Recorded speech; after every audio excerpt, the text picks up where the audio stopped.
but more about the process and blaming the refs or coaches when it all goes sideways. It's time to lock in. Welcome into Chadlocks Super Bowl edition. I'm your host, Chad Rink. Follow me on X, Chad at Chad Ocho Rinko. You can also follow me on Instagram at Rignado. Go to fanstreamsports.com. Check out this show along with all the Fanstream Sport content. So we are a day before Super Bowl 60, Seahawks Patriots. So this is a weird game. I'm not really sure I have a good read on the game. I could see both teams winning. I am leaning Seattle. I think Seattle's defense is much better than New England's, and I also think their offense is better. I think they are better in pretty much every position except for maybe quarterback, and I don't think that's too much of a gap between May and Darnold. So let's kind of go through it. I have some plays. I've got some anytime touchdown plays, first touchdown plays, 2 touchdown plays. I also have some MVP odds that I do like, and then I'll give you a couple longer shot parlays that I like. So going into it, I think if you look at New England, their defense has been pretty stout. And I want to talk. There was on Facebook, I saw one of the sports books put up 10 Super Bowl MVP odds. Is like who you got. So I just commented that I think Kenneth Walker is going to have a day. I put that he's going to run all over the New England defense. He's going to score 2 touchdowns, and I liked his MVP odds at 850 at plus 850. And then I had some comments. Come on, man. They weren't mean, hateful comments, and I would appreciate that because, like, these are all strangers just putting what they thought. But here's a couple of comments. Someone had put, no one will be running on New England, I promise, LOL. He'll be a non-factor in the running game. Let's go there for a minute. I know that because another guy had put that, Milton Williams has been great for New England, and they have pretty much stopped the running game on the other teams they played when Milton Williams has been playing, and then teams have kind of exposed them in the run game when he's not. But to say that Kenneth Walker Jr. is going to be a non-factor in the running game with Zach Charbonnet out is a ridiculous statement. Kenneth Walker Jr., unless they get down like 17-0 like early, Seattle's going to run the ball. They've got Clint Kubiak. Clint Kubiak is a running back genius. He's got his schemes. They're gonna give Kenneth Walker the ball. They're gonna try to shorten this game, I think, because they think their defense is better. And if they get ahead, they're gonna try to run the ball. Kenneth Walker's gonna have 18 to 25 touches in this entire game. He's probably gonna have over 18 rush attempts. So to say he's gonna be a non-factor is kind of ridiculous. Like, are they gonna just rely on George Holani? Is that what they're gonna do? George Holani is gonna end up becoming the lead back? No. See, Kenneth Walker is going to be a factor in this game. He's going to get the ball. He could be a non-factor, like, because he's got 15 carries for like 22 yards, but I don't think that is going to happen. I think people forget how good Kenneth Walker is as a running back because Charbonnet they kind of split this year. Walker was hurt last year. And I think they forget how good, if you have not watched how explosive he's been in these playoffs for Seattle, Kenneth Walker is going to have himself a game, I just believe. And then someone else put New England hasn't allowed running backs to do anything. They literally have the best run-stop defense in the league. And then on top of that, another guy put, he's going to run all over the team.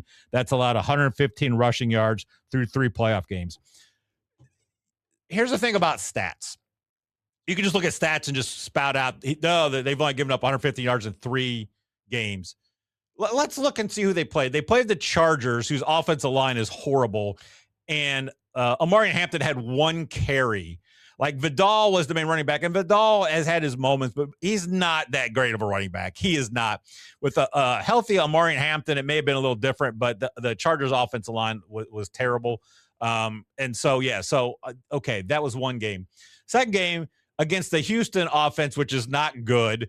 They got blown out, so they kind of had to abandon the run game. Plus, you had rookie Woody Marks and 80-year-old Nick Chubb. So, Houston was not this dominant run game either.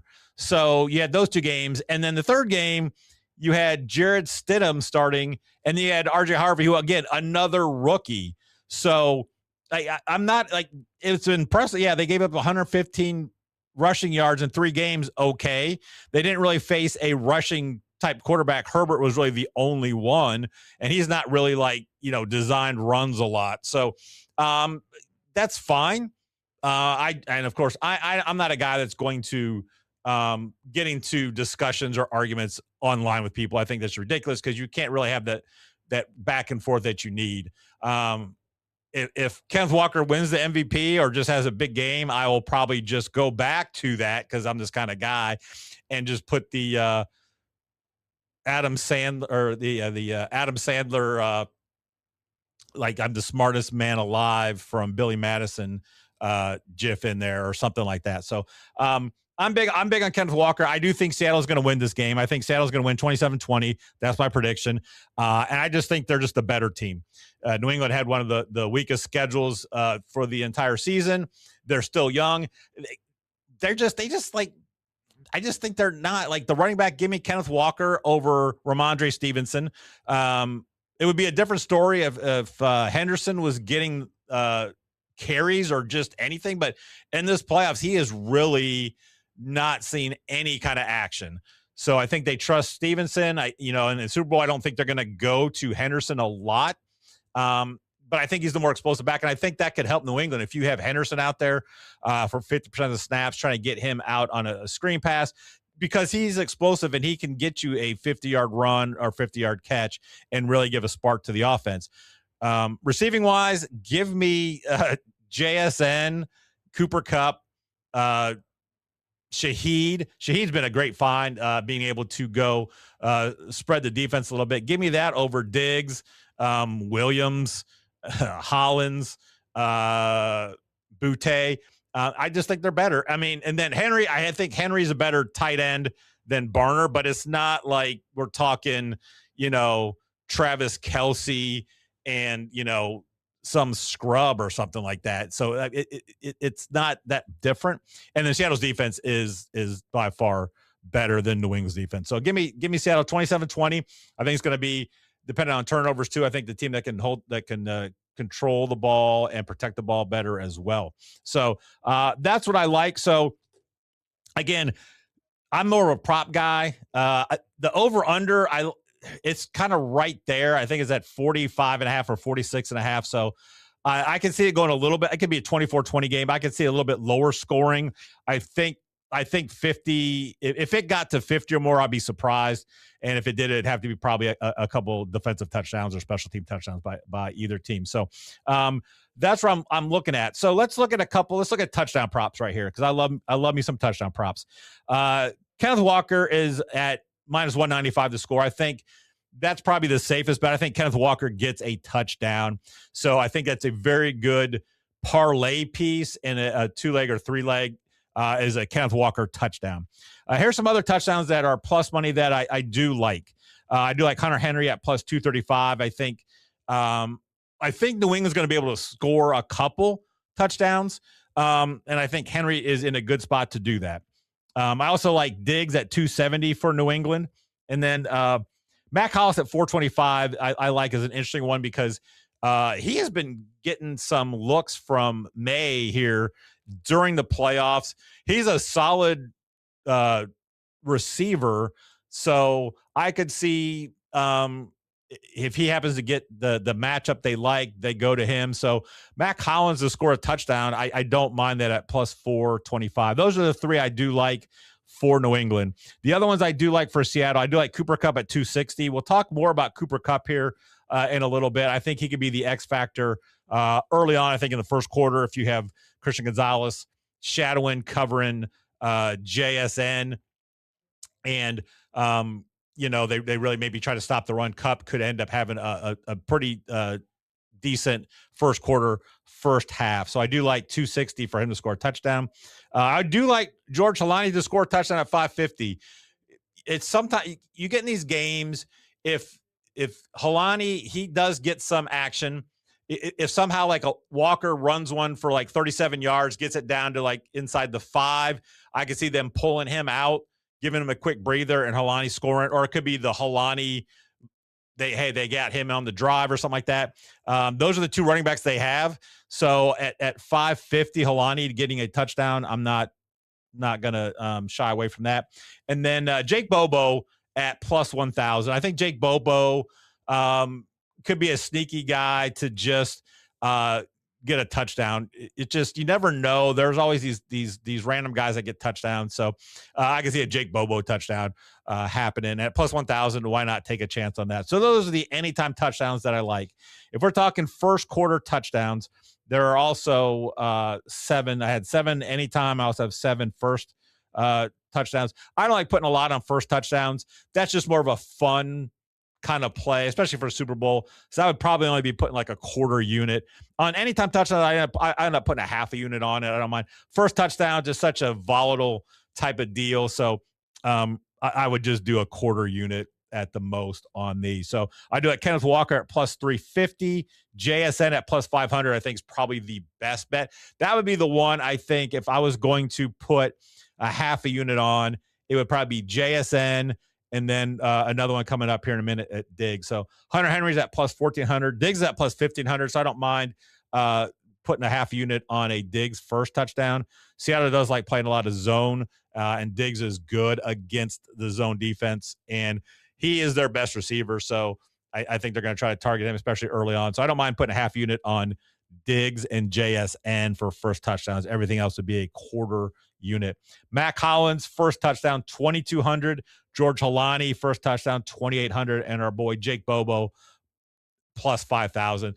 Again, those are more fun. I really don't dive into the first touchdown market a lot. The only time I really play first touchdowns are on these kind of standalone games, Monday Night Football, Sunday Night Football, and a Thursday Night Football type game, just because it gives you a little bit different action on that game. And then what I usually do will take 5 guys to score a first touchdown and make it to be where if one of them scores, I will either break even or profit, just to have a little bit of fun on that. 2 touchdowns. I do like Kenneth Walker to score 2 touchdowns. It's only at 275 though, so it's not a good number for someone to score 2 touchdowns, but I think it's highly likely that he can. So I may sprinkle a little bit on that. And then taking Mac Hollins at plus 4,500. I was listening to my boy Green Means Go, and if you've listened to this channel before, I've had him on here a couple of times. He had put me on to like the Mac Hollins kind of edge there. 2 touchdowns for Mac Hollins at 4,500.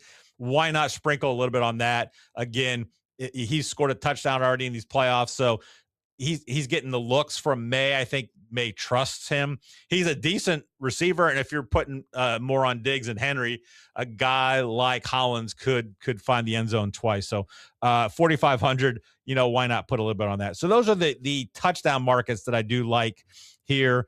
And now let's look at the MVP. I've already got a half unit on Kenneth Walker at plus 850 from my post that I talked about at the beginning of the show. Here are 3 other ones that I will probably look at. I'm not looking at either quarter. If I'm going to get an MVP, put some money on it, I wouldn't mind getting a little bit back. It's not that fun. Hey, I picked May or Darnold or, to get the MVP as the quarterback.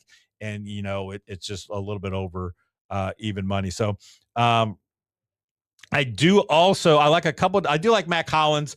Here's the thing. Green Means Go said it at plus 18,000. Why not? And Green Means Go, he took 60. If you want to go check him out on his YouTube channel, Green Means Go, check it out. He has 3, I believe it's 3, maybe 4. In those 4 shows he's done this week, he took 15 different plays, touchdowns, And he kind of split them up over the 3 days. So he had 60 Super Bowl plays for Super Bowl 60. And he was talking about Mac Hollins at plus 1,800. Mac Hollins has a longer odds to win the MVP than Joshua Dobbs does.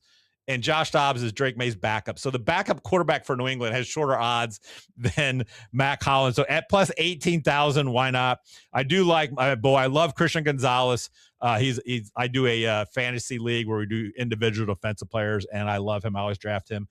He's at plus 10,000. And I also like Emin Wari. Emin Wari could be a menace in this game today. He has looked so good. He's at plus 8,000. So those are the two guys I do like a defensive player from each team.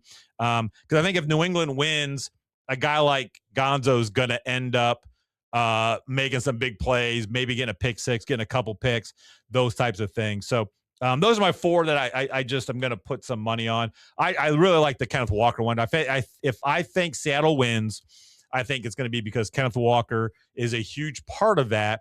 And if he scores 2 touchdowns and they win, unless like they end up just rolling and Darnold has like 3 for 300. But I think it's a safe bet. If Kenneth Walker has 2 touchdowns and Seattle wins, he's probably going to get the MVP. So that's the one. That's why I just like. The other ones are just more for fun. Those are all my touchdown plays, MVP plays. I have 2 longer odds parlays. One's a 5-leg, one's a 3-leg. 3-leg parlay, I have Cooper Kupp, 15 plus receiving yards in the first quarter. Like I said, I like that. I think they may need to go to him. He may be the guy that's forgotten on the offense because they're going to focus on Kenneth Walker. You've got JSN. Shaheed can stretch the field, so they may have a safety over top for him. So Kupp gets a couple receptions, gets an 8-yarder and a 10-yarder. Were there. So I do like that because I think Kupp is a quality receiver still, even at his age. And they may have to look at him because he may have the matchup they like in the slot. So that's the first leg. Second leg, Jake Bobo for 1 receiving yard for the game. It's at plus 143. So as long as Jake Bobo gets a receiving yard, that's it. So I do like that. Him to get 1 receiving yard, give me that. What's going to end up happening? He's going to have they're going to throw him 1 pass for a wide receiver screen. He's going to lose 2 yards on it, and we'll lose that bet. But I think if Jake Bobo gets a reception, he hits this, and it's probably going to hit pretty easily. So, and then also Kenneth Walker, 2 touchdowns. So those 3, Kupp, 15 plus first quarter receiving yards, Jake Bobo, 1 receiving yard, Kenneth Walker, the third, 2 touchdowns. That's a plus 3,100 3-leg parlay. We'll do that one. And that one could be dead in the water after the first, because that's the one thing I usually don't do first quarter bets too often, just because if I do, I just do them straight because they can just kill a parlay and then you're just dead and you're kind of sad the rest of the game. So I do like that. The other one I have, which is a smaller, it's shorter odds, but they do have 5 legs because I didn't take some of the type of play. So I'm taking Kenneth Walker, anytime touchdown. Stefon Diggs, 50 plus receiving yards. George Halani, 3 plus rushing attempts. Mac Hollins, 3 plus receptions. And then also the Jake Bobo, 1 receiving yard. That's a plus 2,400. Those are 2 longer, fun parlays that I'm doing. So that's 20. If I play all of these, which I probably will, that's 22 bets. I'm only doing half unit, quarter units on these. These are just more fun for the Super Bowl. I'll probably work out the math on it to try to make sure, obviously, if one of these hits, it's not going to automatically be a profitable day, especially if it's just those anytime touchdown. So it's fun. It's a Super Bowl. I do have some on the specials because of a no-vig challenge for February. You get extra no-vig cash. So I did put 5 specials in that. I took the coin toss. I'm going tails. I'm a tails guy always on the coin flip. I will always call tails. I did take the one that is the Seahawks. Will they throw a pass from the 1-yard line? Why not? We'll probably get screwed on that. They'll probably have one from the 1.5-yard line and they won't count it. there's a few others I can't remember. I did take the one that said, is the score going to be a scoregami? I said no. For a scoregami for the Super Bowl, I said no, which will make my oldest sad because he loves him some scoregami in the NFL. And then there were a couple others that I can't remember exactly what they were. So I took a couple of the specials there, but that's all I have for you. I'm excited for the Super Bowl. It should be a good game. That's all I'm hoping. I have no skin in the game, and I don't dislike either team that much. So I am really pulling for the Seahawks because my best friend, he is a Seahawks fan. So I just would rather see the Seahawks win. I just like them better, but I do like Mike Vrabel, and I don't dislike anybody on the Patriots. It's just that they're the Patriots and they've won enough. So, hey, enjoy the game. Thanks for checking out Chadlocks. I should be coming back later on at the end of February with daily NHL content. We kind of dabbled into that. I hit a really big day, and so I'm doing just goal scoring. So I should be trying to be bringing that to you every day. Check out FanStream Sports Ohio for this show. I do a weekly March Chadness podcast with my brother. We talk college basketball. We do have Jacob Reimer from 97.1 The Fan here we did an interview with him earlier this week. He's such a knowledgeable guy with the college basketball. So check that out. And then we do a bracket of a random topic. This will be our episode 13. So you can go check out the other 12. We've done stuff like Christmas movies, John Hughes movies. We did Seinfeld secondary characters. This week we are doing Muppets because the new Muppets little special came out. We will talk about that. So check that out as well. We are recording it tomorrow, and it should post tomorrow or Monday. So check that out on our weekly thing. If you're an Ohio State fan, check out the Tim May Show with Clay Hall. They do a phenomenal job. They've been in the Buckeye world for decades here in Ohio for the local TV and newspapers. So they are just a fountain of knowledge. They're very highly entertaining. Check out my boy Jeff Thidoff for his shows on the Steelers, also on Buckeye Sports. And then be looking for us to come back with a wrap up of our fantasy football show as well. So thank you so much for checking us out. Continue to come back, like the video, subscribe to FanStream Sports Ohio, FanStream Sports YouTube channel. Go to that and check out there. And then leave a comment. Leave a comment on what you think the score is going to be and who your MVP is for the Super Bowl. Thank you so much, and we will see you next time. When it all goes sideways. It's time to lock in.